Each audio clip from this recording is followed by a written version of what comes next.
Olá pessoal, tudo bem? Sejam bem-vindos ao curso pré-vestibular. Nessa nossa primeira aula eu vou falar para vocês sobre teoria dos conjuntos e tudo aquilo que você precisa saber.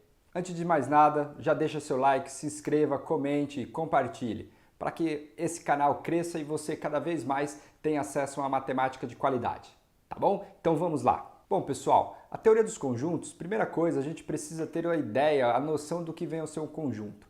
Conjunto na matemática, ela não tem uma definição formal, você não vai encontrar o que é um conjunto. Simplesmente a gente tem noção do que ele é. Ou seja, um conjunto, a única coisa que a gente sabe é que ele pode ou não ter elementos.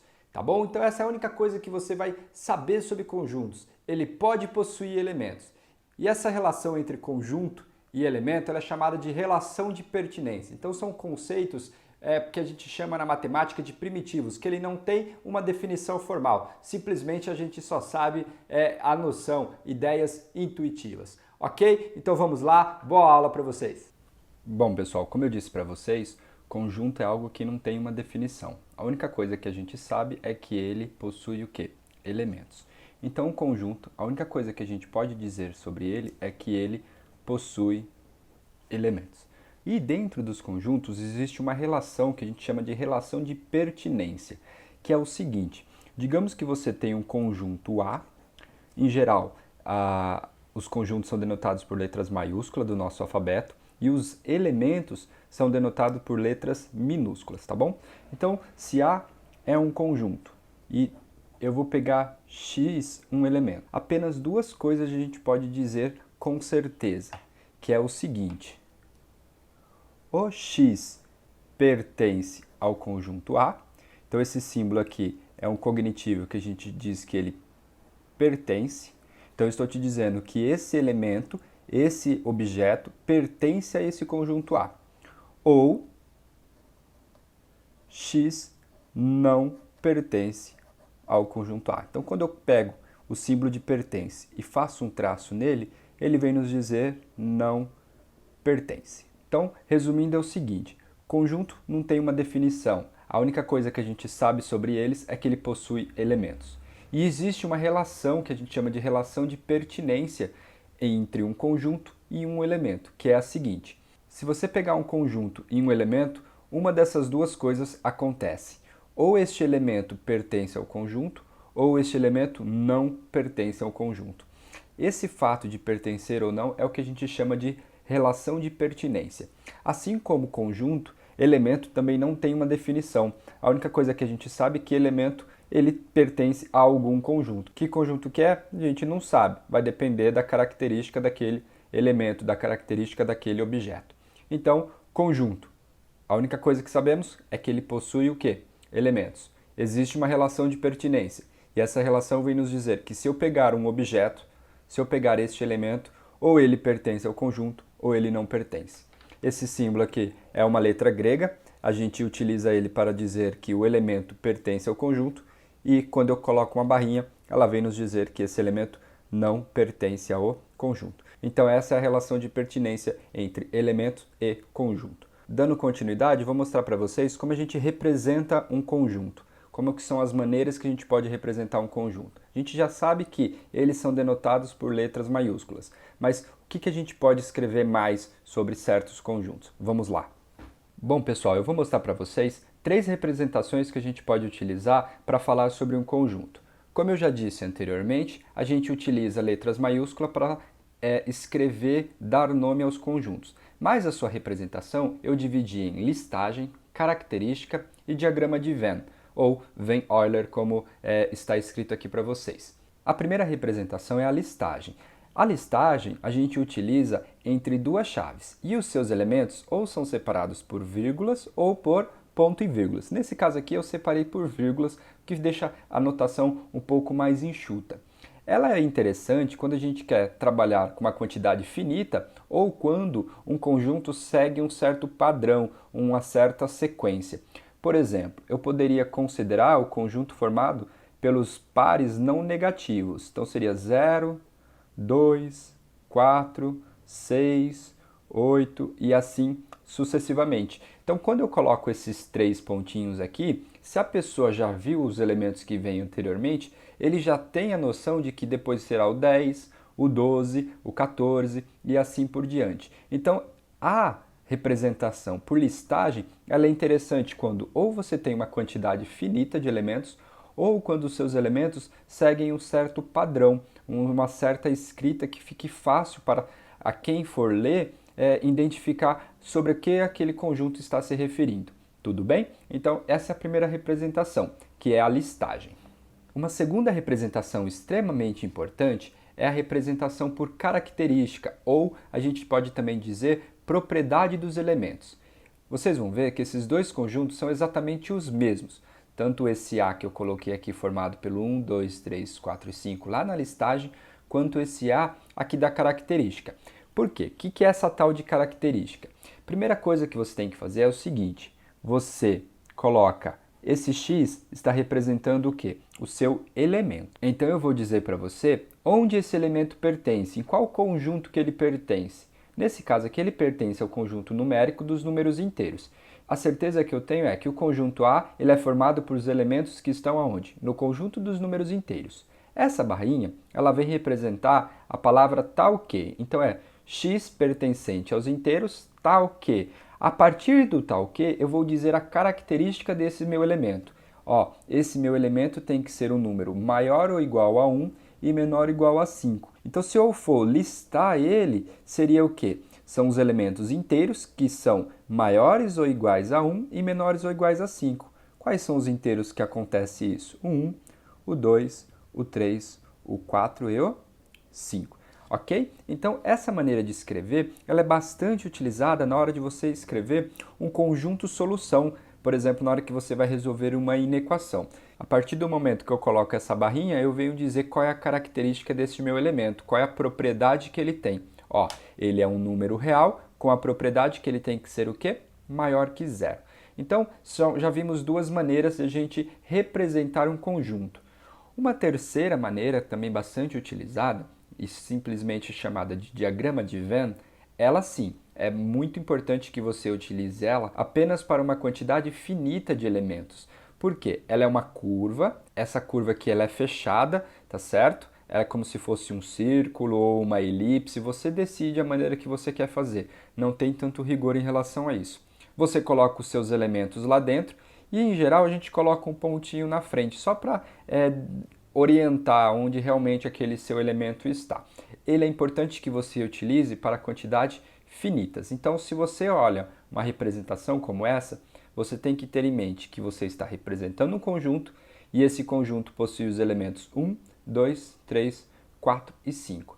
A ordem que você coloca os elementos aqui dentro não interfere em nada. Essa é uma característica muito importante sobre os conjuntos.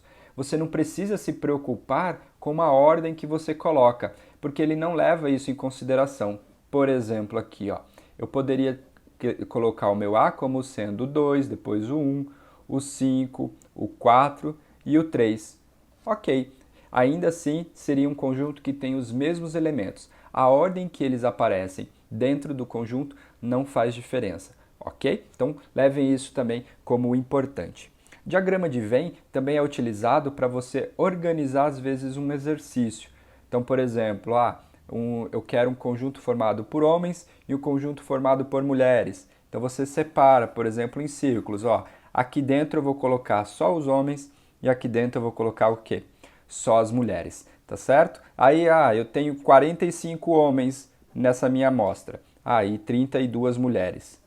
Então, você pode representar assim. Essa é uma maneira bastante utilizada sobre o diagrama de Venn. Nos exemplos, a gente vai retomar essa maneira de escrever. Ok? Então, só para resumir, organizar, na teoria dos conjuntos, a gente representa eles de três maneiras, ou a listagem, que é entre chaves, e os elementos são separados por vírgula ou por ponto e vírgula. Eu uso a vírgula para deixar mais enxuta a minha representação, a minha escrita.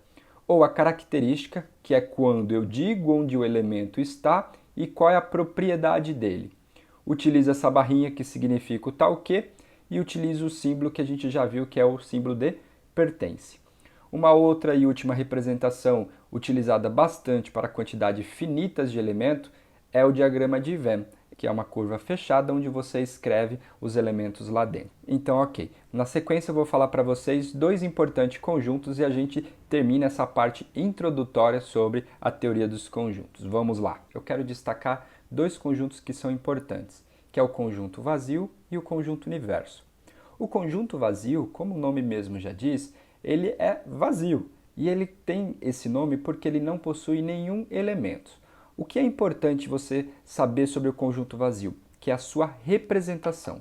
Temos duas maneiras de representar o conjunto vazio. Ou ele é representado entre duas chaves, sem ninguém lá dentro, ou seja, não pode colocar nenhum objeto, nenhum elemento entre essas duas chaves. Ou ele é representado como se fosse um zero e um tracinho no meio. São essas duas representações que a gente tem sobre o conjunto vazio. Não existe outra. Qualquer coisa que você utilizar diferente disso, você já está inventando e não será interpretado como o conjunto vazio. Tá bom? Ok. Sabendo o conjunto vazio, um outro conjunto muito importante é o conjunto universo. Como o nome mesmo já diz, universo, então vai ser aquele conjunto que vai englobar todos os elementos, todos os objetos. Só que esses elementos, esses objetos, dependem da situação que ele está. Então, por exemplo, se eu pego um número 7, qual que é o maior conjunto onde o número 7 pode estar? O conjunto dos números reais. Aqui a gente não está pensando, tá, no conjunto a mais, que seria o conjunto dos números complexos. Vamos pensar que o conjunto onde o 7 está seria o conjunto dos números reais. Ah, se eu pego uma pessoa que vota, qual é o conjunto que ele pode estar? Ele está no conjunto formado por quem? Pelos eleitores. Então o conjunto universo, ele é o conjunto que tem todos os elementos, só que você tem que tomar cuidado na situação que ele está.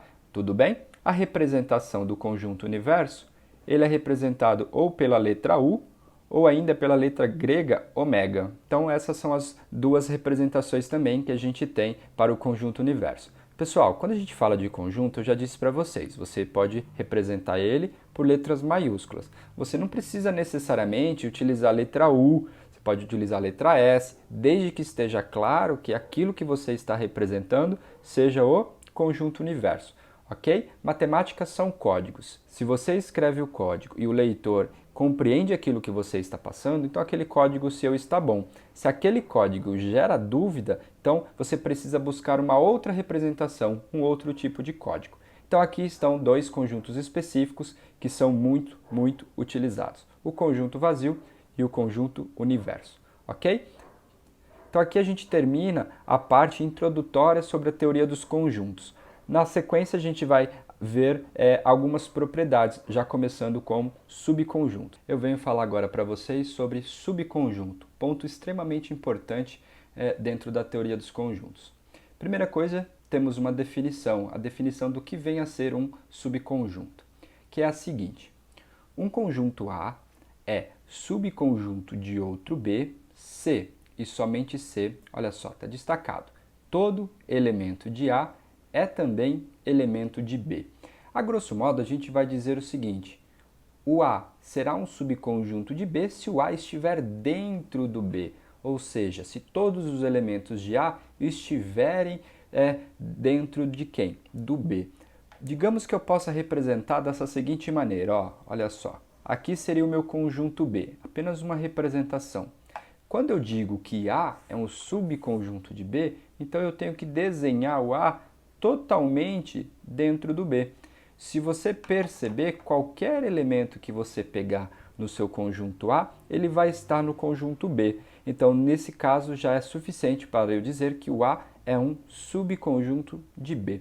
Utiliza-se esse símbolo, parece um C meio achatadinho. Esse símbolo tem o significado de contido, então é uma linguagem universal. Se você olhar A, esse símbolo, e o B, você tem que ler A contido em B, ou A é um subconjunto de B. Essa seria a notação que a gente tem para dizer que o A é um subconjunto de B. Ficou claro a ideia de subconjunto? Vamos aqui um exemplo. Digamos que o seu conjunto A seja formado pelos números 1, 2 e 3. E o conjunto B seja formado pelo sistema de numeração decimal 0, 1, 2, 3, 4, 5, 6, 7, 8 e 9. Olha só, para vocês perceberem. Como é que a gente vê se o A está dentro do B? Basta eu olhar para os elementos de A primeiro. O 1. O 1 está dentro do B? Sim. Então, check. Vamos para o 2. O 2 está dentro do B? Sim. Check. O 3 está dentro do B? Sim. Check. Então, se você observar, todos os elementos de A são também elementos de quem? De B. Então, isso daqui já é suficiente para eu dizer que o A está contido aonde? No B. Olha que interessante aqui. Você já percebe que o B não está contido no A, porque existem vários elementos de B que não estão no A. Então, você pode escrever que B não está contido aonde? No A. Esse símbolo, o símbolo de contido com uma barrinha, ele significa não contido. Então, você está negando o fato do conjunto B estar dentro do conjunto A. Esse aqui seria um exemplo para vocês perceberem a ideia de subconjunto. Quero destacar para vocês duas propriedades extremamente importantes. A primeira delas é a seguinte: digamos que o conjunto A está dentro do conjunto B e, por sua vez, o conjunto B está dentro do conjunto A. Ué, se isso está acontecendo, a gente tem que fazer a seguinte leitura. Todos os elementos de A são elementos de B. E todos os elementos de B são também elementos de A. Então a ideia é que não sobra ninguém, tanto na hora que você compara A contido em B e B contido A. Então isso nos conclui que A e B eles possuem os mesmos elementos. Então a gente troca esses dois símbolos por quê? Pela igualdade. Eu digo que o conjunto A é exatamente igual ao conjunto B. Então, propriedade extremamente importante sobre igualdade de conjuntos. Dois conjuntos são iguais se eles têm o quê? Exatamente os mesmos elementos. Então, por exemplo, eu posso dizer aqui o A formado pelo 1, pelo 2, pelo 3, pelo 4, pelo 5. E o conjunto B formado pelos todos os números inteiros. Olha lá, a representação que a gente viu anteriormente, por característica. Tal que esses números são maiores ou iguais a 1 e menores ou iguais a 5. Olha só, pessoal. Aqui o conjunto A, eu consigo ver explicitamente quais são os seus elementos. Aqui no conjunto B eu falei pela sua característica. Mas se a gente for listar, dá justamente quem? Os mesmos elementos que tinham no A. Então isso aqui já é suficiente para eu dizer o quê? Que o A é igual ao conjunto B. Então, para você justificar que dois conjuntos são iguais, você precisa justificar essas duas afirmações. Primeiro, você justifica que o A está dentro do B e depois você justifica que o B está dentro do A. Se você faz essas duas justificativas, você diz que A é igual a B. E para finalizar subconjunto, vamos considerar essa seguinte propriedade, que é o conjunto vazio está contido dentro de qualquer conjunto. Esse símbolo aqui, o A de ponta cabeça, ele significa qualquer. Então, independente de qual seja o seu conjunto, o conjunto vazio estará contido nele. Essa aqui é uma propriedade muito importante, tá bom? Bom, pessoal, ainda sobre subconjuntos, tem um tópico muito importante, que é o conjunto das partes. O conjunto das partes, vamos dizer o seguinte: os seus elementos são conjuntos. E aí, bugou sua cabeça? Olha só que interessante. Às vezes, os elementos de um conjunto são o quê? Próprio conjuntos, é isso mesmo. Por exemplo, olha só que interessante aqui, ó. Vamos considerar o conjunto A formado pelo número 1, pelo conjunto que contém o 1, pelo 2 e pelo 3. Os elementos desse conjunto A são o número 1, o conjunto que tem o 1, o número 2 e o número 3. Então, olha só, este elemento aqui, por si só, ele é um conjunto e, nesse caso, ele faz o papel de um elemento também. Então, o que é esse tal de conjunto das partes, né? Ele é denotado por uma letra P, um P fresco aqui, ele é um P bonito, ele é formado por todos os X, aqui esses X aqui são conjuntos, tal que o X é um subconjunto de A. Então, voltando aqui, o que é o conjunto das partes? Ele é um conjunto formado só por conjuntos. Então, o que a gente escreve? Um P fresco aqui, que seria o conjunto das partes de A, o conjunto das partes do conjunto A. Ele é formado por todos os conjuntos que são o quê? subconjuntos de A. Aqui a gente vai se atentar apenas aos conjuntos, os A's aqui, que tem uma quantidade finita de elementos. Por exemplo, considere o conjunto A formado pelos elementos 1, 2 e 3. A pergunta que se faz é: quantos são os subconjuntos de A? Então vamos lá, vamos listar. O primeiro conjunto que a gente sabe que está sempre dentro de qualquer conjunto é o conjunto vazio. Ok, esse conjunto, não se esqueça, ele sempre está contido em qualquer conjunto. Agora o que eu vou fazer? Eu vou considerar os conjuntos que têm apenas um elemento.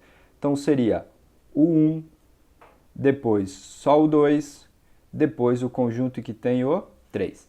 Então beleza. Agora eu vou considerar os conjuntos que têm dois elementos. Então pode ser 1 com 2, pode ser o quê? Já coloquei ponto e vírgula, vamos pôr ponto e vírgula em todo mundo. Pode ser o 1 com o 3 e pode ser quem? O 2 com o 3. Aí, para finalizar, falta o conjunto com 3 elementos, que é o próprio A. Outra propriedade importante, todo conjunto é subconjunto de si próprio. Então, 1, 2 e 3.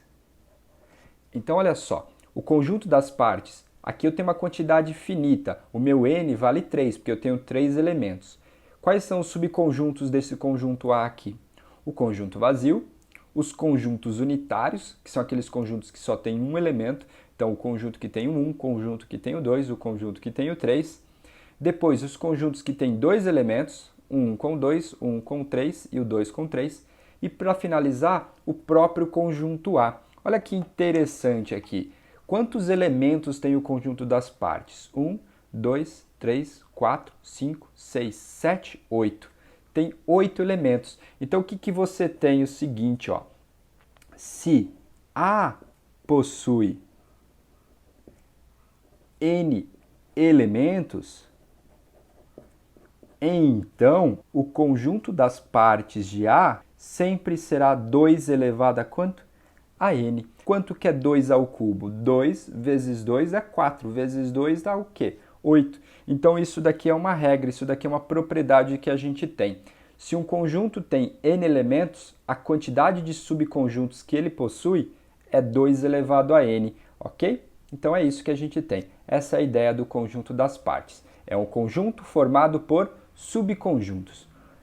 Bom, pessoal, dando continuidade à nossa aula sobre teoria dos conjuntos, agora a gente vai começar a ver as operações entre conjuntos. A primeira operação que a gente tem de importante seria a operação que gera o conjunto que a gente vem a chamar de conjunto união ou conjunto reunião, que ele vem nos dizer o seguinte: sejam A e B dois conjuntos. Definimos o conjunto união e a gente indica ele A união com B. Esse símbolo aqui é o símbolo de união ou de reunião. Ele vem nos dizer que eu vou unir o conjunto A com o conjunto B. Então, sejam A e B dois conjuntos. Definimos o conjunto união, indicado por A, U, B, como o conjunto dos elementos que pertence a A ou a B. Então, o conjunto união ele é formado por todo mundo. A gente coloca todos os elementos num lugar só. E aí, quando a gente faz isso, a gente cria um conjunto que a gente chama de conjunto união. A maneira que a gente escreve ele é a seguinte: ele é formado por todos os x, tal que esse x ele pertence a A, ou, esse ou é extremamente importante, x pertence aonde? A B. Esse ou não vem nos dizer necessariamente em qual conjunto que ele está. Será que está no A? Será que está no B? Não. A única certeza que a gente tem é que ou ele está no A ou ele está onde? No B. Então esse é o que a gente vem chamar de conjunto união. Ele é formado pelos elementos que estão no A ou no B. Quando a gente representa o conjunto união no diagrama de Venn, por exemplo, a gente faz o seguinte: aqui estaria o A, aqui estaria o B. Nesse caso eu coloquei um sobrepondo o outro. E aí, o conjunto união é formado por todo mundo. Observe que tudo está em azul. Se eu tivesse feito eles separados, digamos que aqui seja o meu conjunto universo, essa caixinha aqui. Aí eu peguei aqui o conjunto A e aqui o conjunto B, essa ameba aqui. Beleza. Então quem que vai ser o meu A união com B? Esse que eu estou grifando, que esse que vai estar em vermelho. A união com B é formado por esses dois objetos, esses dois diagramas. Tudo bem? Então é bem tranquilo de a gente entender o que vem a ser o conjunto união. Um exemplo aqui para clarear e vocês entenderem melhor. Considere o conjunto A formado pelas letras A, B, C e D. E o conjunto B formado pelas letras C, D e E. Eu quero o seguinte, eu quero o conjunto A união com B. Eu quero unir os elementos de A com os elementos de B. Então eu vou criar um novo conjunto. Como é que você pode fazer de início? Coloca todo mundo num lugar só. A, B, C e D. Depois C, D e E. Olha aqui. Aqui, os 4 primeiros aqui seriam os elementos que estavam em A e os outros seriam os elementos que estavam em B. Porém, entretanto, contudo, todavia, não tem necessidade de você repetir os elementos que você já utilizou. O conjunto ele não vai considerar como se ele tivesse mais elementos. Então, você simplesmente pode colocar A, B, C e D e acrescentar aquilo que não tinha, e o E. Esse aqui seria, então, o meu conjunto união. Olha só que interessante, que observação aqui. Digamos que você não conheça nem quem é o A, nem quem é o B. E eu simplesmente diga para você, ó, esse daqui é o conjunto união. O A união com B formou o A, B, C, D e E. Aí eu pego e pergunto para você, onde que o elemento C está? O C pertence a A ou o C pertence a B? Bom, então quando você tem essa pergunta, será que o C pertence a A ou pertence a B? Você não sabe responder de imediato. Por quê? Por causa do conjunto união, ele é formado por junção, então você não sabe de onde que veio, simplesmente eu acrescento um junto com o outro.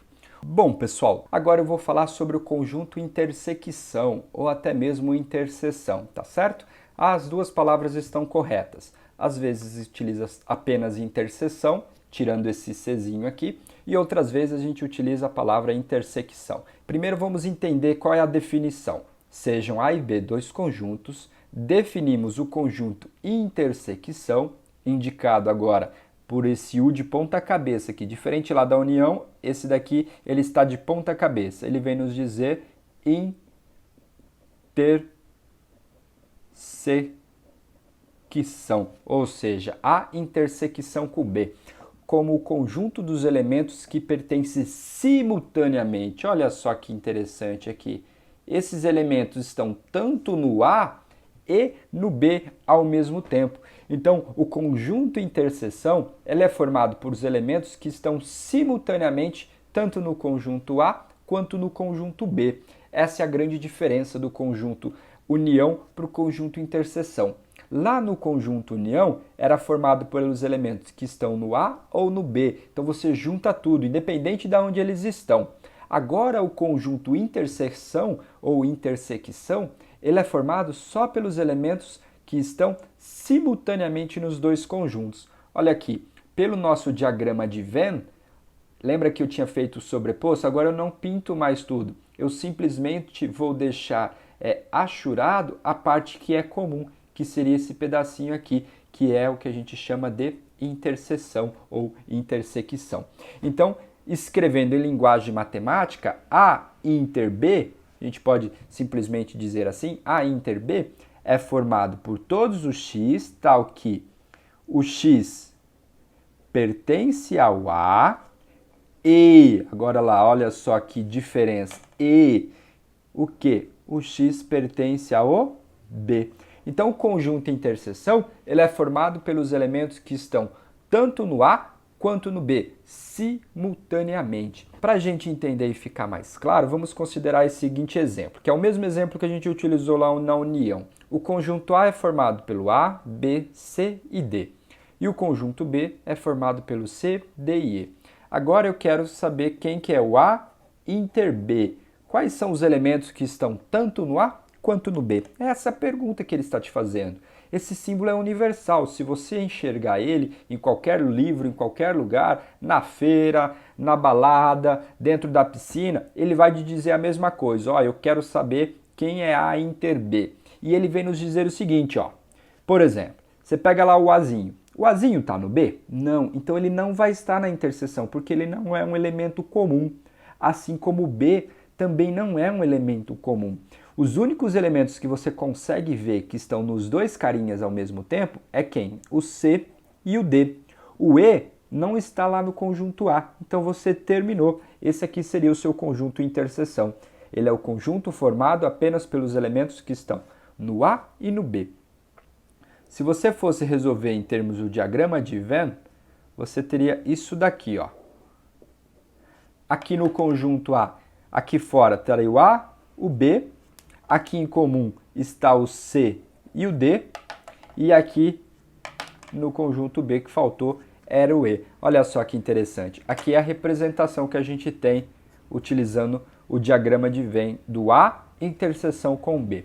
Ok? Não tem segredo. O conjunto interseção ele é formado por aqueles elementos que estão simultaneamente entre o A e o B. Beleza. Uma propriedade importante. E o que acontece quando a interseção for vazia? Por exemplo, eu poderia ter o meu conjunto A, usando o diagrama de Venn, assim, e o meu conjunto B sem nada um sobre o outro. Nesse caso, a gente está dizendo que o conjunto A interseção com B não tem nada em comum, ou seja, não tem elemento. E qual é o conjunto que não tem elemento? É o conjunto vazio. Então, o que a gente vai ter aqui? Tem um nome específico. A gente diz que A e B são o quê? Disjuntos. Disjuntos. Esse aqui é o nomezinho que a gente dá quando a interseção entre dois conjuntos é igual a vazio. Esses conjuntos são disjuntos. Bom, pessoal, então dando continuidade aqui às nossas aulas sobre teoria dos conjuntos, agora eu vou apresentar mais uma operação entre conjuntos, que é o que a gente chama de conjunto diferença. O que é esse tal de conjunto diferença? Então, mesma coisa, sejam A e B, dois conjuntos. Definimos o conjunto diferença e a gente utiliza o símbolo de menos mesmo, então eu vou dizer A menos B. Então é o conjunto formado pela diferença, A menos B. Como sendo conjunto formado pelos elementos que pertencem a A e não pertencem a B. Então é isso que a gente chama de conjunto diferença. Qual é a maneira que a gente escreve em linguagem matemática aqui? Lá pela característica. Ele é formado por todos os x, tal que x pertence a A e x não pertence ao B. Então o conjunto diferença ele é formado. No caso aqui eu quero saber o conjunto diferença A menos o B. Então é toda a galera que está em A menos quem? Os que estão em B. Então seria o quê? Então A menos B é o conjunto formado por todo elemento que pertence a A menos os elementos que pertencem aonde? Ao B. Então mais uma vez aqui o nosso exemplo clássico que eu estou utilizando, que é formado pelo A, ABCD e pelo conjunto B, CDE. E agora eu quero saber quem que é A menos o B. Quem que seria o conjunto diferença aqui? Primeira coisa, para que você identifique mais fácil, quando você tem uma quantidade finita aqui, vamos fazer o seguinte. Pega aqui o elemento A. Porque primeira coisa que tem que acontecer, o elemento tem que estar onde? Nesse carinha aqui. Então tem que estar no A. Pega o Azinho. O Azinho está no B? Não. Então ele vai entrar. O Bzinho. Bzinho está no B? Não. Então ele vai entrar. O Czinho está no A? Beleza, está no A. Porém, ele não pode estar onde? No B. E o C está no B, então ele não poderá entrar aqui. Mais uma vez, o Dzinho. O Dzinho está no B? Está. Então ele não pode entrar. Aí, acabou. Não tem mais quem você falar. Pô, Walter, e o E? O E tanto faz. O E está no B, eu não preciso me preocupar com aqueles que estão no B. A única questão é, tem que estar no A e não pode estar no B. É isso que a gente faz. Se você prestar atenção aqui, o que você faz? Você pega o A menos B, ele é formado por A menos quem? A interseção. Olha só esse pedaço que está em branco aqui. É a interseção de quem? Do A com o B, que foi o que a gente fez anteriormente. Beleza pura? Então, ok. Olha só que interessante agora. Se eu quisesse saber quanto que vale o B menos o A. Então agora é o contrário. Tem que estar no B e não pode estar onde? No A. Então você vai fazer o seguinte. Pega o C. O Czinho está no A? Está. Então não vai entrar. O D está no A? Está, então não vai entrar. O Ezinho está no A? Não, então ele entra. E fechou. Então não tem mais quem. E o A e o B, Walter? O A e o B não preciso me preocupar, porque o que eu tenho que garantir é que ele está no B. Então, pessoal, em geral, o conjunto diferença A menos B será diferente do B menos o A. Essa aqui a gente tem que tomar cuidado. Não posso fazer um só e dizer que é igual ao outro. O A menos B é diferente do B menos A. Isso aí, em geral, é o que vai acontecer. Beleza pura? Ok, então a gente terminou o que a gente precisa saber sobre o conjunto diferença. Bom, pessoal, dando continuidade às nossas aulas sobre teoria do conjunto, a gente vai finalizar elas utilizando o conceito de conjunto complementar. O que vem a ser a ideia de complementar? Como o nome mesmo já diz, vem de complemento. Então, qual que seria a definição? Dado o conjunto A, definimos o conjunto complementar de A, indicado ou por o A com a barrinha em cima, ou A com elevado aqui a um C, ou ainda, que eu já vi, pode acontecer de ser um A com uma linha. Então, essas são as três maneiras que a gente tem para representar o complementar do conjunto A. E ele é formado pelo conjunto dos elementos de U. Quem que é esse U aqui para a gente? É o conjunto universo. Bom, com a seguinte característica, ele é formado pelos elementos que estão no universo, só que não estão aonde? No conjunto A. O que isso significa? Esses elementos estão fora do conjunto A. Por exemplo, aqui na minha caixinha, a minha caixinha representa o conjunto universo. Dentro dele eu peguei o meu conjunto A. Essa parte que está em azul seria o que a gente vem falar de conjunto complementar. É a parte que está fora do conjunto A. Essa parte aqui que está em azul é o complementar de A. Então, em linguagem matemática, o que isso significa? O conjunto complementar de A, ele é formado por todos os elementos que estão no universo, tal que esses elementos não pertencem aonde? Ao conjunto A. Eu sempre digo que o complementar de um conjunto é aquilo que falta para esse conjunto se tornar o universo. Então, por exemplo, se você considera aqui o A, aquilo que falta para ele se tornar o universo é o que a gente vem chamar de complementar, é o restante.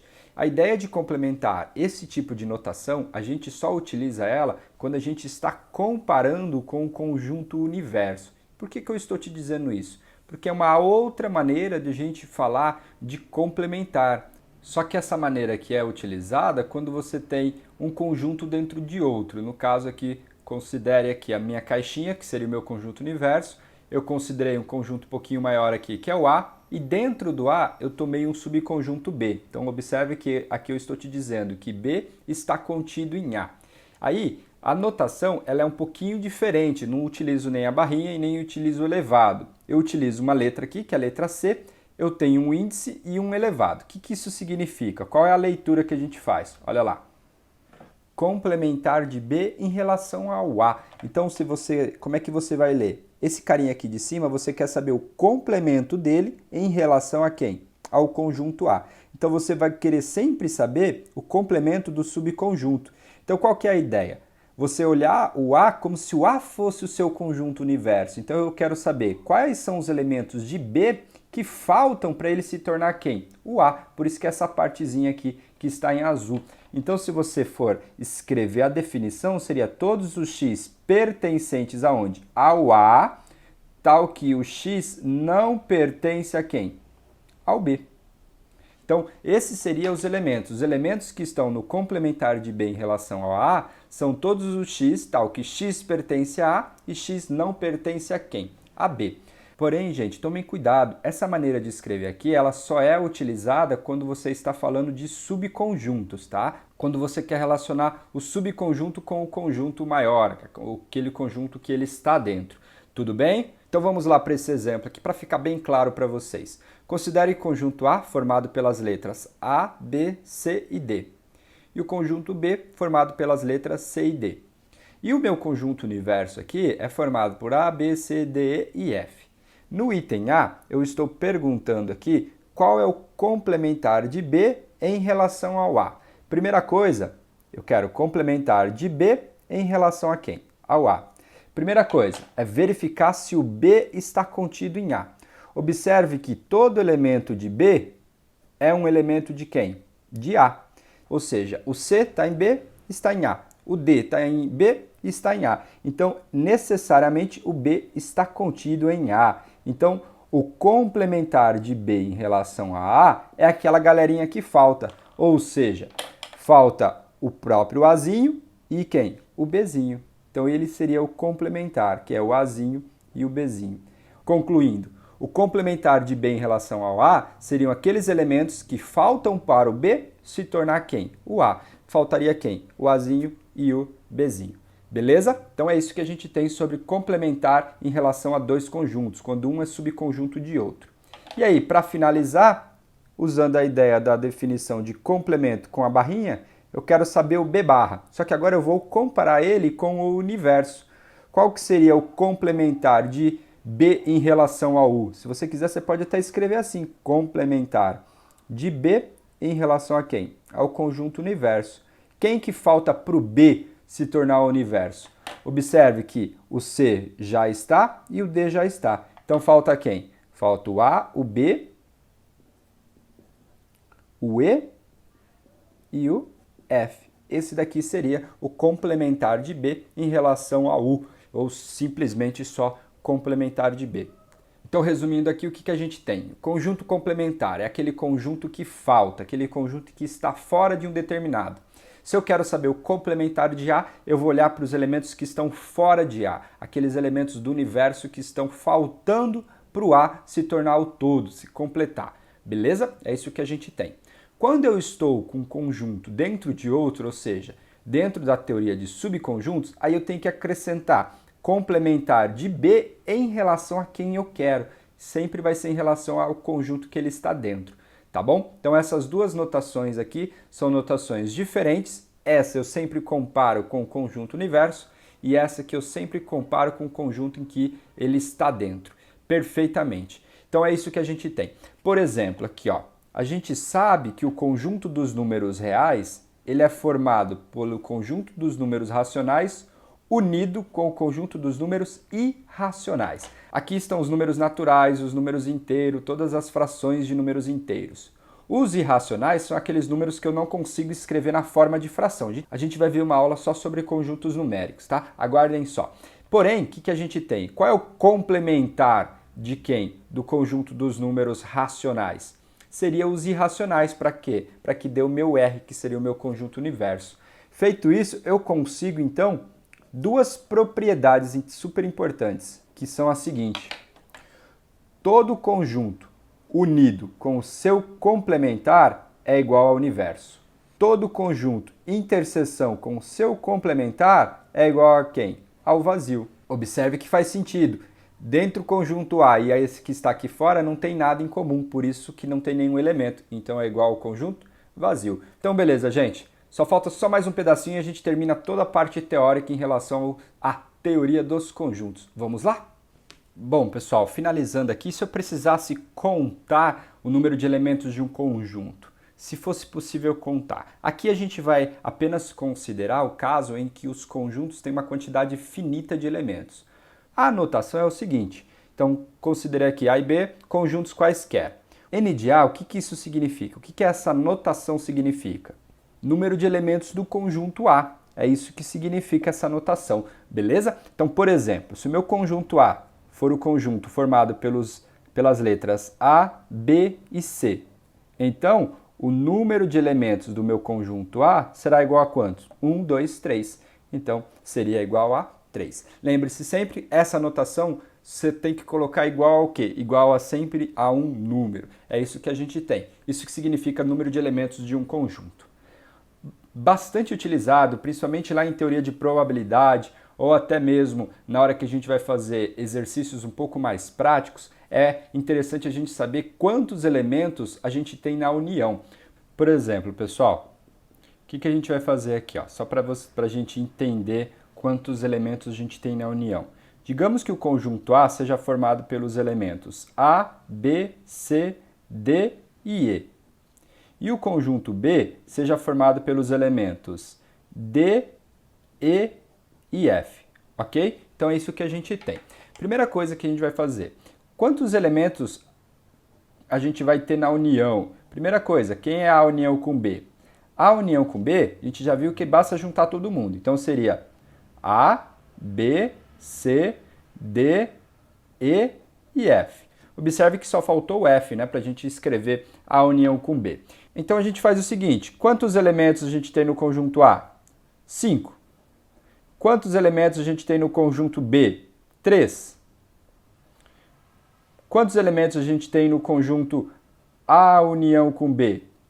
1, 2, 3, 4, 5, 6. 6. Ué, o que a gente tem? Observe que se você fizer o número de elementos de A mais o número de elementos de B, daria 5 mais 3, que é 8.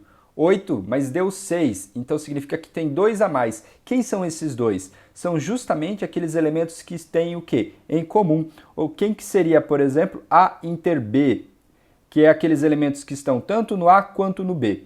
Olha só, o D e o E. Então, o A inter B seria quem? O D e o E. Então, o número de elementos de A inter B é igual a quanto? 2. O que isso significa? O número de elementos da união ele é formado pelo número de elementos de A mais o número de elementos de B menos o número de elementos que estão em A e B. Por quê? Você já contou ele uma vez. Então, o que isso significa? O número de elementos de A união com B é formado pelo número de elementos de A mais o número de elementos de B. Porém, essa passagem aqui, você contou ela tanto na hora que você foi falar do A, quanto na hora que você foi falar do B. Então, você contou ela 2 vezes. Por isso que você precisa tirar o número de elementos de quem? De A inter B. Então, vamos dizer que essa relação, essa formulinha aqui, ela é extremamente importante e utilizada, que vem nos dizer quantos elementos a gente tem no conjunto união. Ele é formado pelo número de elementos de A mais o número de elementos de B, menos quem? O número de elementos de A inter B. Ó, só para deixar claro aqui algumas coisinhas, esse cara que está aqui no meio é o A inter B. Esse que está aqui, só essa parte, seria quem? A menos o B. E essa parte aqui seria B menos o A. Então, para vocês perceberem que quando a gente tem um diagrama de Venn, tudo fica até mais fácil, mais claro de a gente entender. Ok? Para finalizar, vou falar algo que eu já tinha comentado lá em conjunto das partes, que é o seguinte. Se você tem um conjunto A com m elementos, a quantidade de subconjuntos que ele vai ter sempre será 2 elevado ao quê? A m. Então, o número, o que isso aqui representa? O número de elementos de quem? Do conjunto das partes do A. Sempre será o quê? 2 elevado a m, onde m é o número de elementos de quem? De A. Beleza? Lá no conjunto das partes tem um exemplo bem simples para que você entenda isso. Está aí na descrição caso você não tenha visto. Ok, pessoal? Então a gente terminou a teoria sobre conjuntos. Agora a gente vai fazer 3 exemplos para aplicar o que a gente aprendeu. Vamos lá, então. Bom, vamos lá para o nosso primeiro exercício. Ele é de 2018. Ele pergunta o seguinte. Dados 2 conjuntos A e B, onde a interseção deles tem o elemento B e o elemento D. A união é formado por A, B, C, D e E. E o conjunto diferença B menos A só tem o elemento Azinho. Aí ele pergunta, quem é o conjunto B? Beleza. Gente, então o que a gente vai fazer? Digamos aqui que o conjunto A seja esse. Aí a gente viu que eles têm coisas em comum, ou seja, terá uma interseção, então você pode fazer o conjunto B dessa maneira. E ele já te deu que a interseção é formada por quem? Pelo B e pelo D, que são aqueles elementos comuns. Perfeito. Então, qual é o nosso objetivo? Descobrir quem é o A e descobrir quem é quem? O B. Como você já sabe o elemento que está na interseção, então o B e o D estarão aonde? Nos dois. Ótimo.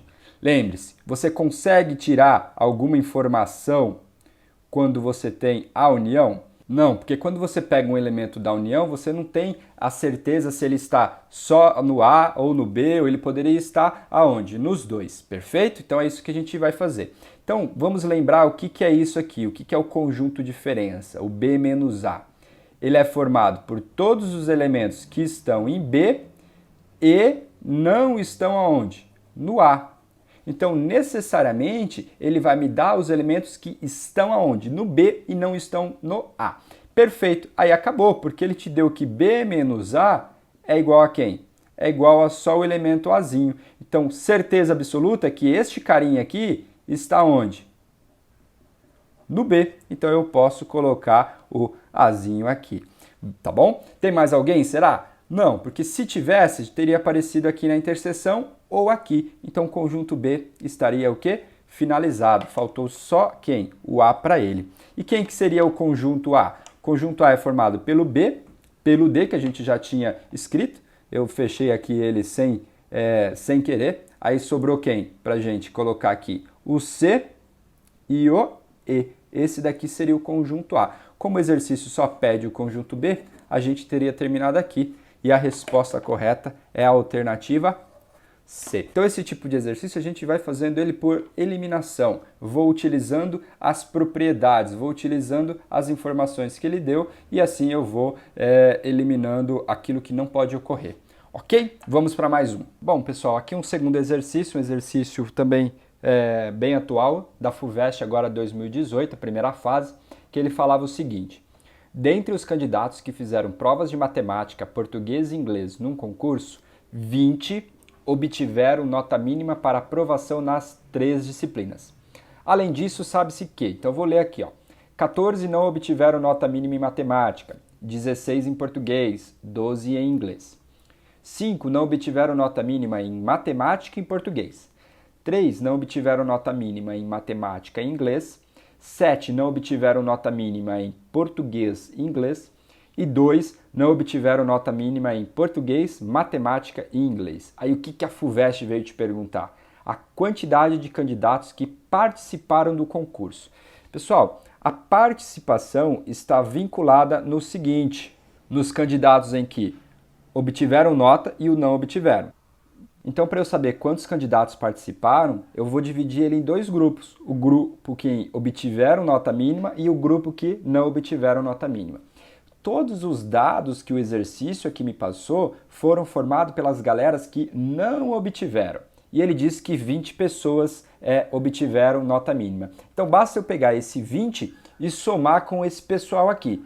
Porém, tem que tomar cuidado, porque tem coisa em comum. Então, como é que você resolve um exercício como esse? É o seguinte: vou separar, utilizando o diagrama de Venn, 3 conjuntos. O conjunto da matemática, do português e do inglês. Mas quem é essa galera aqui?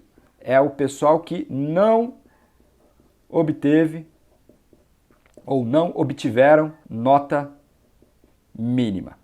Beleza? Então, é isso que a gente vai fazer. Dica. Dica, dica, não está arriscado o CD, é dica, dica, dica. Comece sempre pela interseção dos 3 objetos, de 3 elementos, de 3 conjuntos. Sempre comece de dentro para fora. Comece de dentro para fora. Então, por exemplo, 2 não obtiveram nota mínima em português, matemática e inglês. Então, aqui nesse miolinho serão 2 pessoinhas. 7 não obtiveram nota mínima em português e inglês. Português e inglês está aqui. 7 não tiveram aqui o em comum. Como eu já contei 2, sobraram 5 aqui. Beleza pura. Então já matei essa e essa. A 7 e a 6. 3 não obtiveram nota mínima em matemática e inglês. Como já usei 2, então só uma pessoinha que ficou faltando aqui. A opção 4 vem nos dizer o seguinte: 5 não obtiveram nota mínima em matemática e em português. Como eu já usei 2, sobraram quantos? 3. Beleza pura? Então já matei essa daqui. 12 não obtiveram nota mínima em inglês. Olha só, tudo isso daqui tem que dar 12. Porém, 12, aqui já tem quanto? 1, 5, né? 7, 8. 8 para 12 faltam quanto? 4. Beleza, já completei, já sei todo mundo que fez inglês. Aí, beleza. Agora, vamos lá. 16 não obtiveram nota mínima em português. O que a gente tem? 5 com mais 2 dá 7. 7, 8, 9, 10. Beleza? Aqui, dá 8, 9, 10. 10 para 16, faltam quanto? 6. Então, já matei. E 14 não obtiveram nota mínima em matemática. Então, mais uma vez aqui, ó, 3, 4, 5, 6. 6 para 14 faltam quanto? 8. Então, o que são todos esses elementos aqui? É a galera que não obtiveram nota mínima em cada um dos conjuntos. Se você somar tudo isso daqui, o total, 8 mais 3 mais 6 mais 5 mais 2 mais 1 mais 4, é igual a quanto? 29. Então, você tem o quê? 29 pessoas não obtiveram nota mínima. E aí, como que você vai responder esse exercício? Então, o número de candidatos será dado por quanto? 29, que são as pessoas que não obtiveram nota mínima, mais quem? Os 20 lá do enunciado. Olha só, esse 20 aqui poderia ter te atrapalhado, hein? 29 mais 20 dá o quê?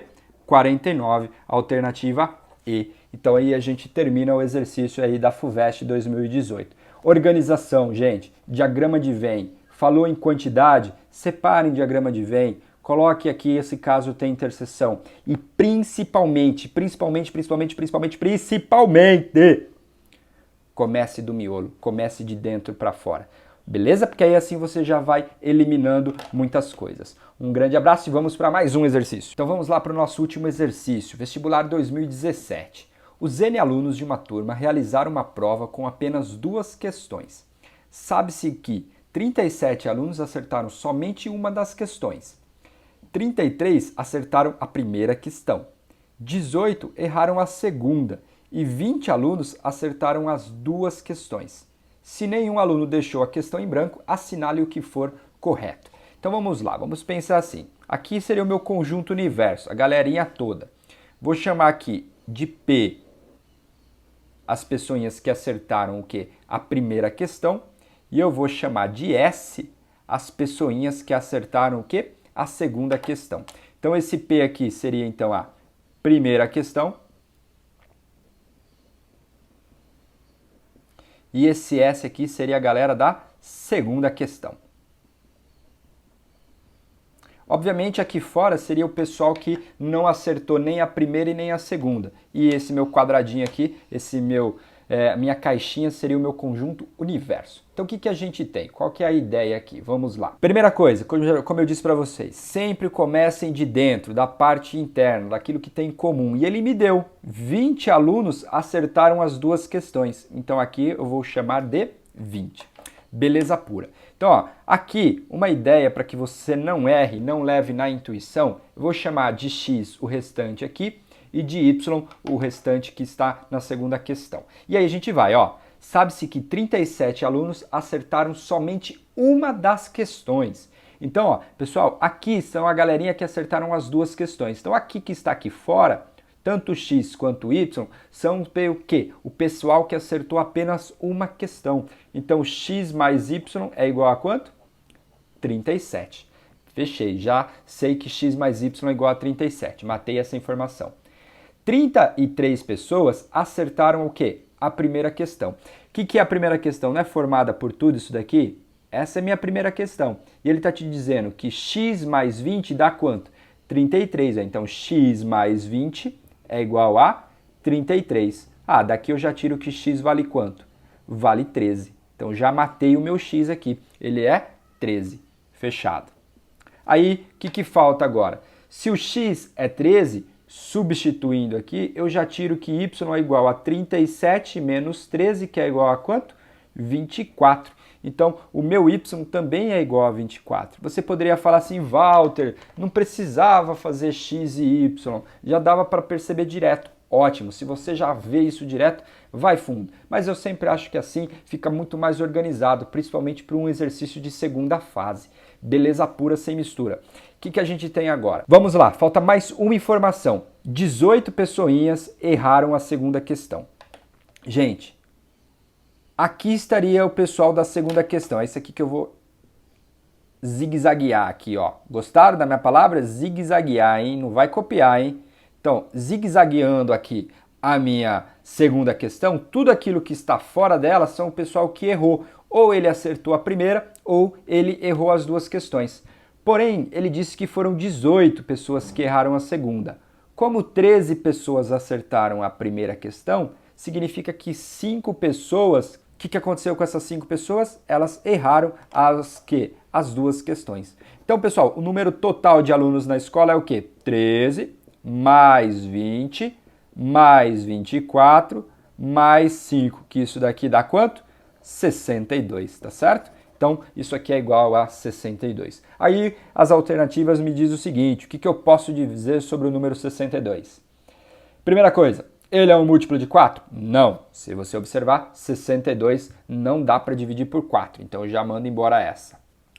30 alunos erraram a primeira questão. Será que 30 alunos erraram a primeira questão?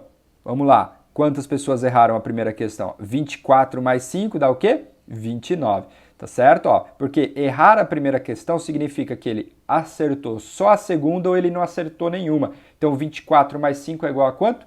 29. Então isso aqui daria 29 e não 30. Então isso daqui também é falso. N é maior que 60? Check. 5 alunos erraram as 2 questões. Check.